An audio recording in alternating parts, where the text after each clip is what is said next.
Je répète de plus en plus fort en 2022, une tryptase basale élevée sans cause retrouvée est vraisemblablement liée à un processus clonal myéloïde actuellement inconnu.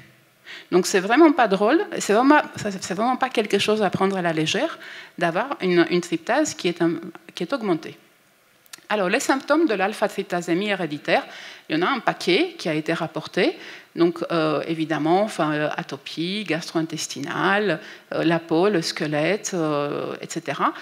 Il faut savoir qu'au jour d'aujourd'hui, et c'est la raison pour laquelle on ne parle pas de maladie pour l'alpha-tryptasémie héréditaire, une étude qui a été faite sans le biais de sélection des patients vus en allergo ou pour une suspicion d'anomalie mastocytaire. Donc, c'est une étude qui a été faite à partir de banques de sang. Il n'y aurait pas de différence de la prévalence de ces symptômes dans les pathologies.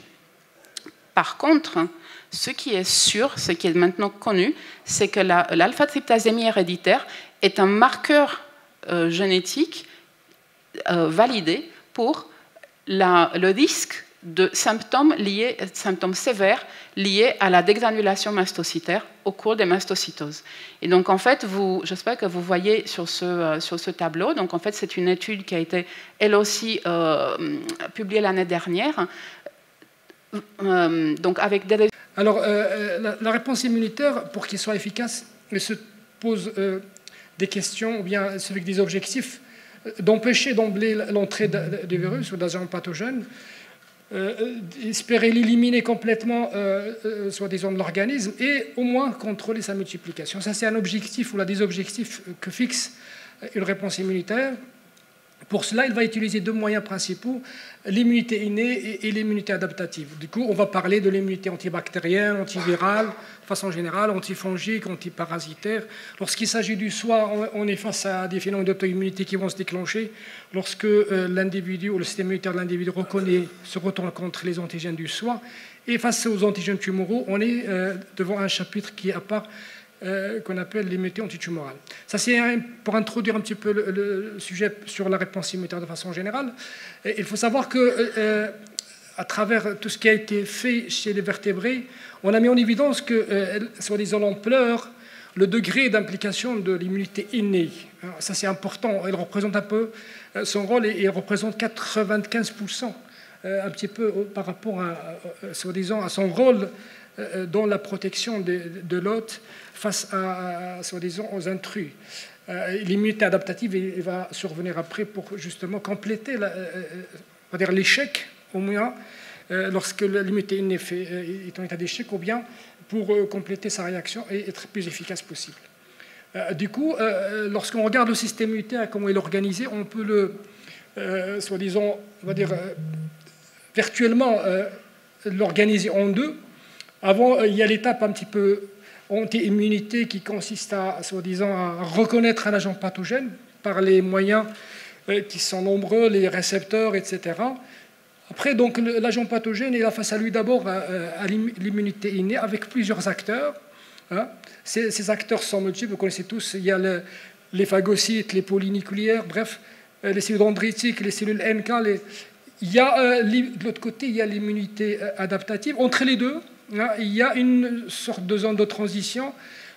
Et également, il y a des acteurs qui ne sont pas soi-disant, ils sont aussi importants au regard de leur rôle. Il y a les fameuses cellules NKT. Je suis désolé, voilà. Les NKT, ce sont des cellules à double, soi-disant, fonction. D'un côté, elles assurent une fonction T et une fonction NK. Et puis, vous avez des lymphocytes T gamma delta. De plus en plus, on en parle. Dans l'immunité antitumorale, dans l'immunité anti-infectieuse, vraiment, c'est un autre, soi-disant, créneau qui est assez important. Et puis, il y a aussi ce qu'on appelle les lymphocytes T invariants associés aux muqueuses. Donc, du coup, il y a beaucoup à apprendre soi-disant, du système immunitaire avec ces acteurs qui sont multiples et leur rôle et leurs fonctions qui sont extrêmement importants. Du coup, alors, lorsqu'on regarde ces acteurs, il n'y a pas de barrière limite, mais il y a un chevauchement. Il y a aussi des fois l'immunité adaptative. Il faut un retour en arrière pour chercher un acteur de l'immunité, soi-disant innée, pour se faire aider, etc. C'est le cas des macrophages, les cellules NK. En tout cas, c'est une réaction qui est intriquée et il y a une entraide avec une implication de plusieurs acteurs de façon sélective.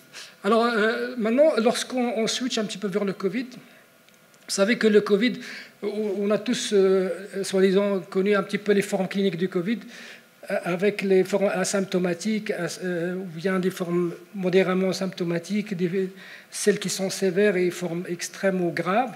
Et à chaque fois, on a l'intervention du système immunitaire dans les différentes formes cliniques pour déterminer justement le sort et le devenir de cette infection en termes de gravité, en termes même de mortalité. Alors, plus on est compétent, plus il n'y a pas de comorbidité, donc le système immunitaire, il est là. L'individu se retrouve immunisé, donc il est capable, d'un côté, de lutter contre le virus et également de conférer des anticorps protecteurs, etc., plus ou moins de longue durée.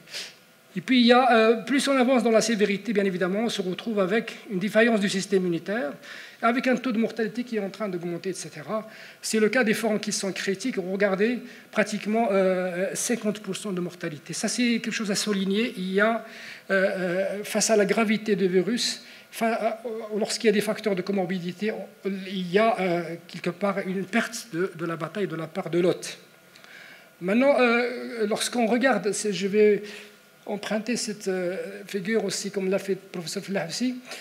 D'ailleurs, le professeur Jamila, on a parlé, il a utilisé sur une belle figure qui illustre beaucoup de choses. Vous savez, lorsque le SARS-CoV-2 se présente à l'organisme, notamment au niveau des voies respiratoires, il va se retrouver, soi-disant, en train de chercher un récepteur à la CO2.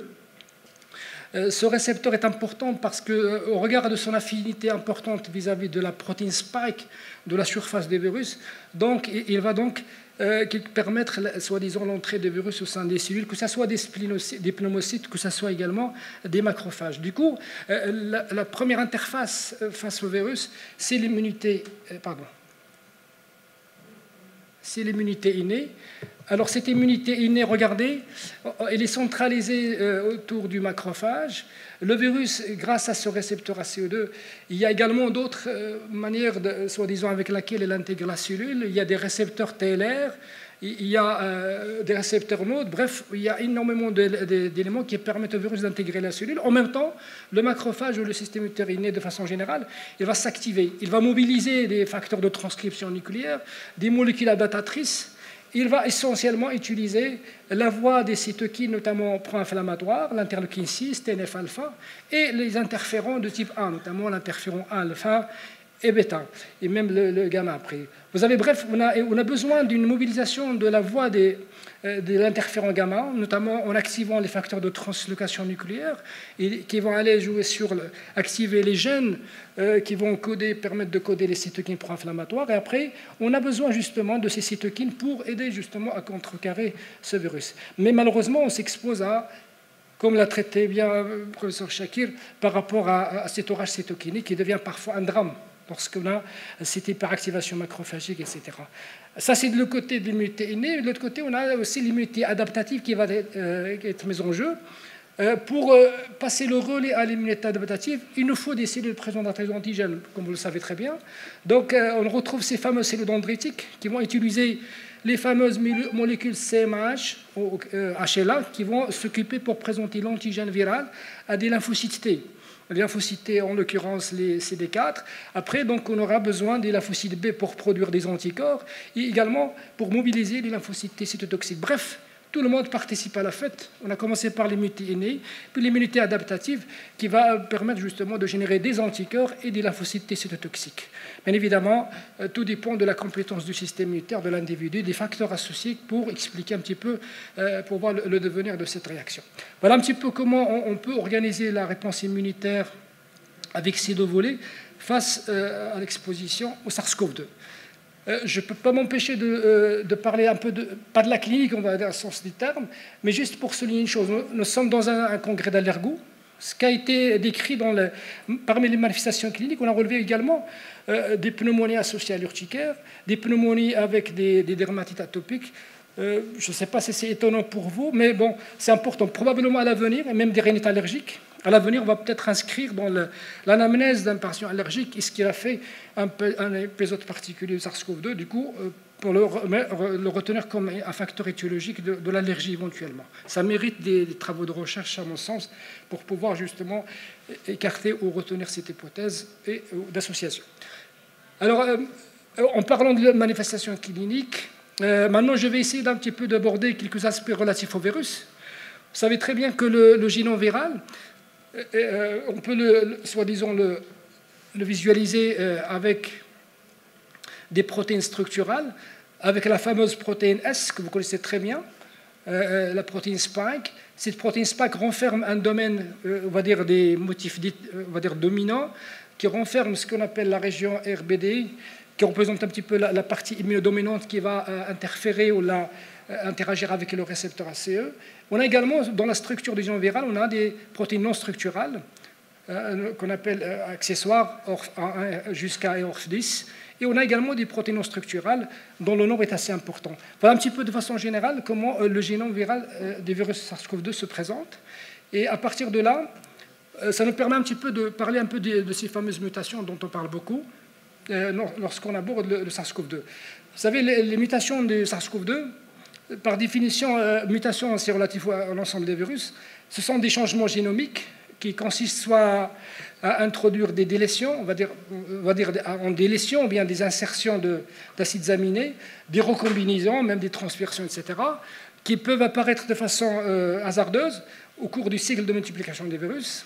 Et les temps dépendent également du niveau de réplication des virus. Donc, finalement, le virus, à travers ces mutations, va s'adapter, soi-disant, à l'hôte. Il cherche à augmenter sa capacité de réplication et de transmission et de diffuser donc, chez la population infectée. Donc il cherche également à travers ces mutations à échapper au contrôle du système immunitaire, du traitement antiviral et également de la vaccination. C'est un petit peu ce que vise le virus lorsqu'il développe des mutations, même si elles sont hasardeuses. Alors les mutations, on peut les simplifier donc, du point de vue typologique.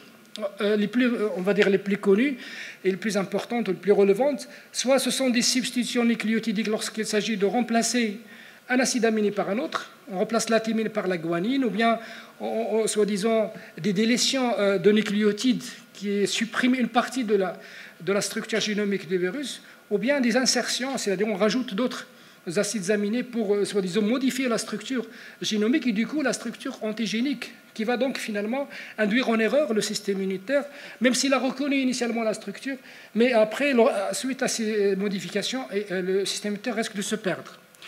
Il va falloir qu'il fasse un effort pour reconnaître de nouveau le virus, en sachant que ce sont des mutations récurrentes et très, très fréquentes.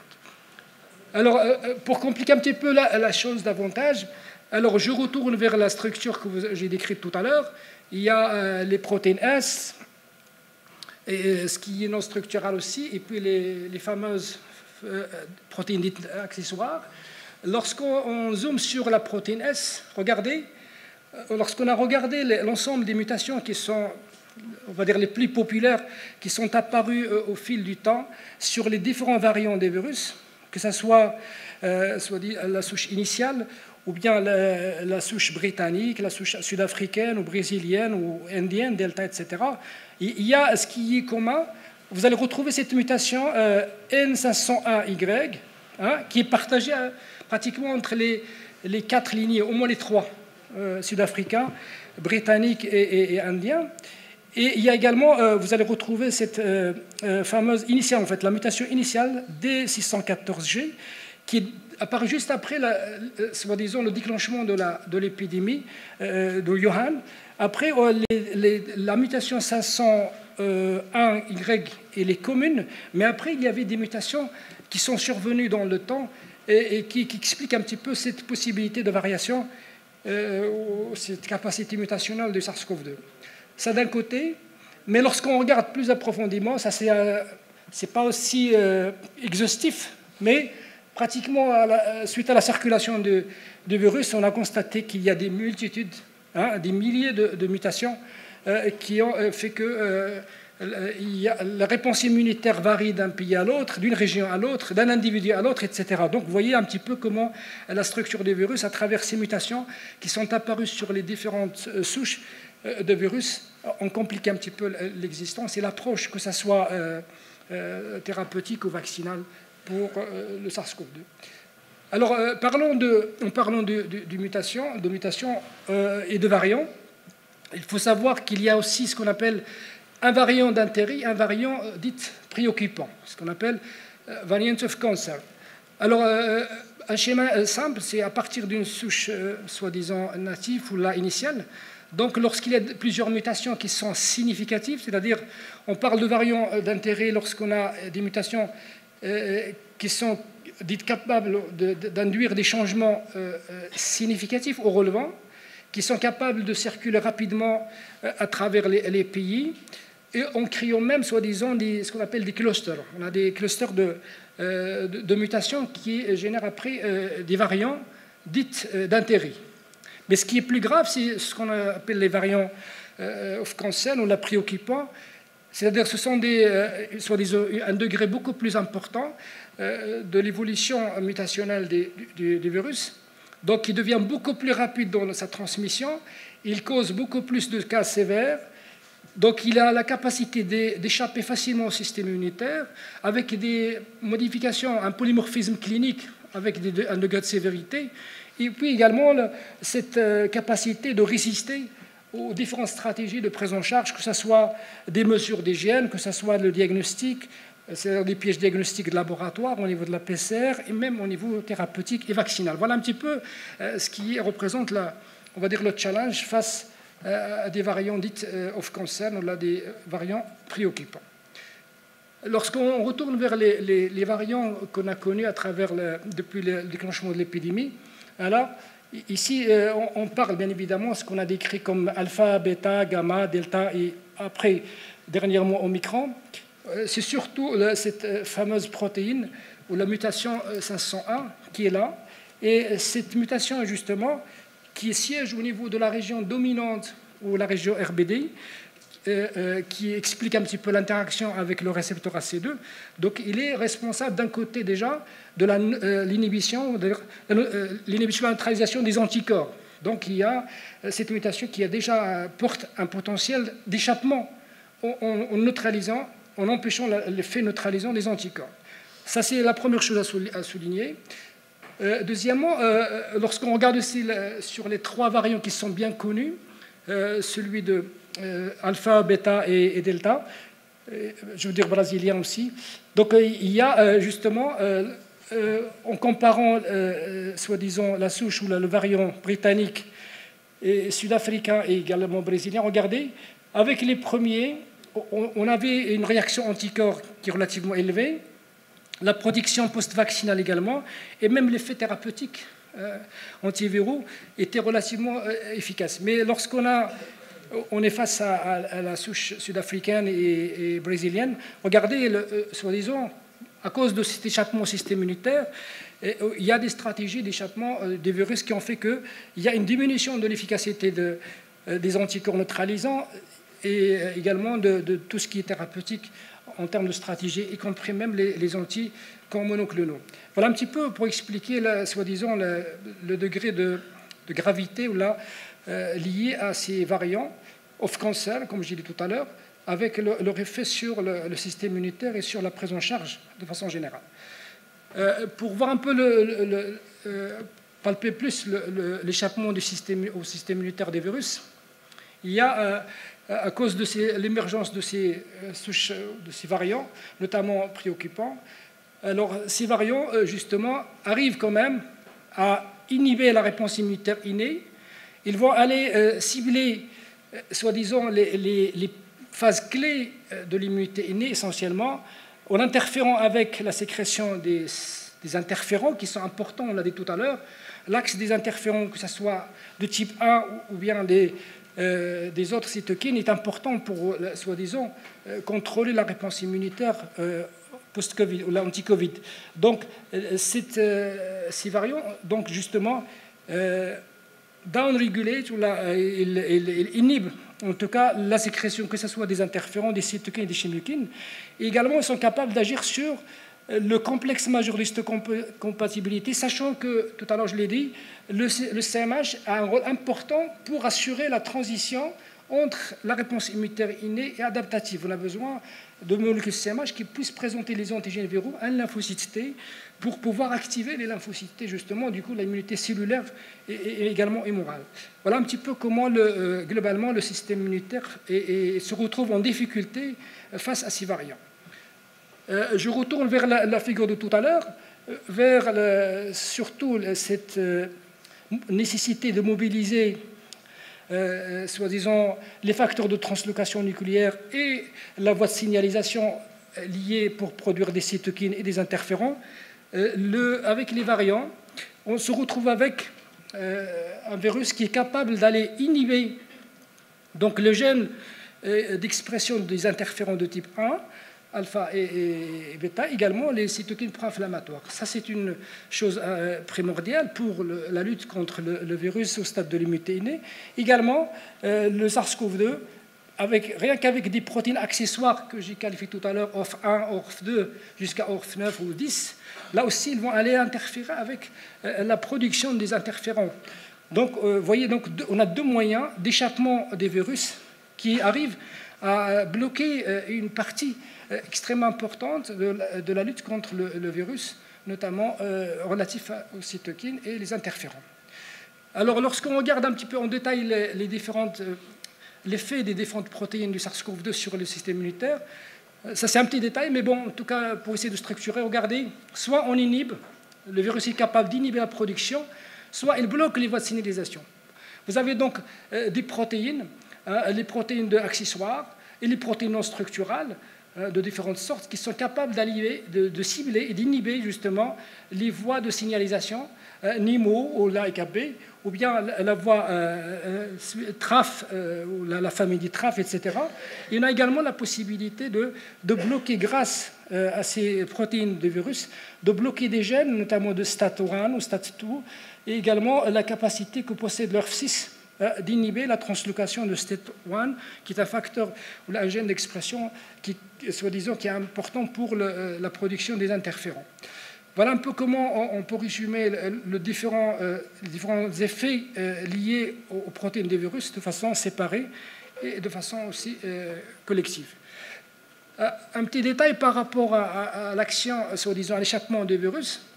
Regardez, le virus il est capable d'inhiber les molécules HLA ou CMH classe 1 en ciblant justement ces gènes dont j'ai parlé tout à l'heure, STAT1, et les gènes, soi-disant, qui conditionnent ou qui codent pour l'interféron alpha ou interféron de type 1 avec les récepteurs nodes. Vous avez un axe qui s'appelle STAT1 interféron gamma facteur et également récepteur node.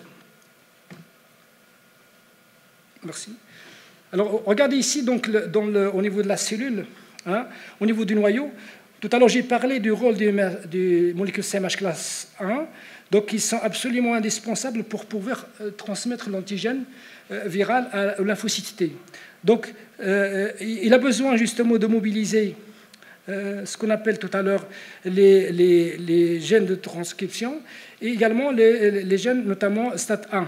Donc, si vous avez quelque chose qui est capable d'inhiber ces voies de signalisation, donc le virus se retrouve en train de contrôler la réponse immunitaire et l'inhiber. C'est ce qui a été démontré sur cette étude. Vous avez, lorsqu'on a regardé de façon comparative à l'étape expérimentale, une cellule, je veux dire des souches wild type, c'est-à-dire sur la souris, avec qui sont mutées, c'est-à-dire au niveau des gènes STAT1 ou bien des molécules HLA classe 1, que ce soit A, B, et également par rapport à ce qu'on appelle à l'immunoprotéasome, ce que vous voyez ici, le PSMB9, et le transporteur de peptides, ce sont tous des molécules soit de signalisation, soit qui interviennent dans la transmission de l'antigène au niveau des molécules HLA pour le présenter à la lymphocyte T. Vous avez donc finalement, on a constaté que ces protéines arrive chez soi-disant la souche mutée qui ne dispose pas des molécules HLA, donc capable d'inhiber justement la transmission et d'inhiber du coup la molécule HLA en entier et du coup empêcher la cellule immunitaire de présenter l'antigène à la lymphocyte, donc et de le priver d'une réponse cellulaire dont elle a besoin. Professeur Admoub, excusez-moi de vous interrompre, mais il faudra... J'ai fini presque. Voilà le rôle de ces molécules, de ces protéines. Je passe rapidement. On a également mis en évidence que le SARS-CoV-2 il est capable d'échapper à la réponse humorale et moins par rapport aux lymphocytes, mais à part soit la capacité d'inhiber les molécules HLA pour alerter les lymphocytes. Et puis, je finirai par une note de pessimisme, mais Omicron, regardez, il est en train d'émerger aussi pour nous poser des problèmes, pour représenter un challenge. Jusqu'à présent, on a l'impression que la tempête est en train de se calmer, mais avec les variants qui apparaissent sur l'Omicron, probablement il y a un échappement aux anticorps qui est en train d'apparaître, d'après les études qui ont été faites, c'est tout récent. Et j'espère que ça ne va pas s'aggraver davantage, parce qu'on a retrouvé également les mutations qui sont partagées avec les autres souches, les autres variants, au niveau de la région RBD, etc. Bref, j'ai fait exprès de finir par ça, pour dire que on va dire la crise ou l'épidémie n'est pas encore finie, malgré, soi-disant, la calmie et l'assurance qu'on a eue ces derniers temps. Pour conclure, je dirais que Covid-19, certainement, j'ai mis entre parenthèses a été. Hein, j'espère que ça va être le cas. A été, ça va me passer. Il a été fait un défi majeur d'ordre immunoclinique, bien évidemment, sur les autres aspects, que ce soit clinique, je veux dire social ou sociétal et autres. L'interaction avec le système immunitaire, de l'autre avec le système immunitaire, du virus avec le système, je veux dire, il a été essentiellement axé sur soi-disant l'immunité innée. Donc les études qui ont été faites ont montré justement le rôle déterminant de cette immunité innée dans le devenir de l'infection au SARS-CoV-2. Donc est-ce qu'on peut le prescrire? Et si oui, c'est sur quels critères on peut prescrire ces probiotiques? Ça veut dire quels sont les bons probiotiques à prescrire chez les nourrissons dans ce cas. Ça, d'une part. D'autre part, il y avait une étude il y a 4 à 5 ans qui parle d'un microbiote qui s'appelle le Mycobacter wolfii, qui est ajouté à des probiotiques comme ça, qui se donne à la maman enceinte et pendant l'allaitement et qui diminue la prévalence des allergies, des atopies. Alors, concernant la première question, c'est une très bonne question. Donc, il faut